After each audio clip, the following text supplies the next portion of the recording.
Magandang umaga, nakuna na ilan nating news Cooper ang sitwasyon sa loob ng SM Mega Mall matapos ang nangyaring panloloob sa dalawang tindahan ng alahas noong Sabado.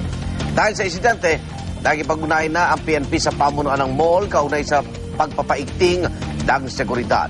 Narito ang report.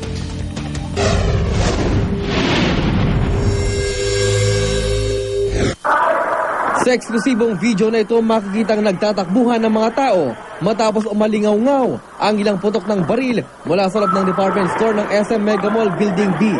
Kinordon ang unahang bahagi ng department store kung saan ninakawan ang dalawang tindahan ng mga alahas, ang FNC Jewelry Store at The Jeweler. Si Youth Cooper Alan Joseph Wezan naglakas loob lumabas sa isang restaurant para alamin ang sitwasyon. Ano nangyari, kuya? Putukan eh. Putukan talaga? May mga tumakbo papasok sa isang fast food chain at dali-dali ibinaba ng mga waiter ang roll-up door. Ano nangyari kasi? Hindi na makamaril sa random eh. Kahit sino binabaril eh. Hindi nila alam kung sino pa? Hindi na alam eh. Hindi na alam kung mukhang may hostage eh, siguro. Huwag naman sana. Agad ding pumasok ang mga customers sa isa pang restaurant at ibinaba rin ang roll-up door. Nagsilipan ang mga customers sa glass walls ng kainan para makita kung anong nangyayari sa labas. Kanya-kanyang tawag sa cellphone ang mga nasa loob ng restaurant at banag sa kanilang mga kilos ang pag-aalala. Nadaanan naman ni Youth Cooper Murli Zondra ang ground floor kung nasa ang hinold up ng mga tindahan ng alahas.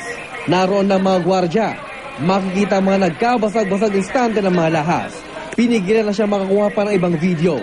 Sa kuha naman ng kabalik at Civicom, makikita ang parteng ito ang nakuna ng alahas. Nakikipag-ugnay na raw ang PNP sa pamunuan ng mall kaugnay sa pagpapaigting ng seguridad.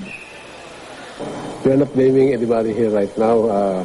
There may be lapses in the security, but we are investigating it. We are in coordination with the security officers of the malls. Para sa unang balita, Haji Riata reporting.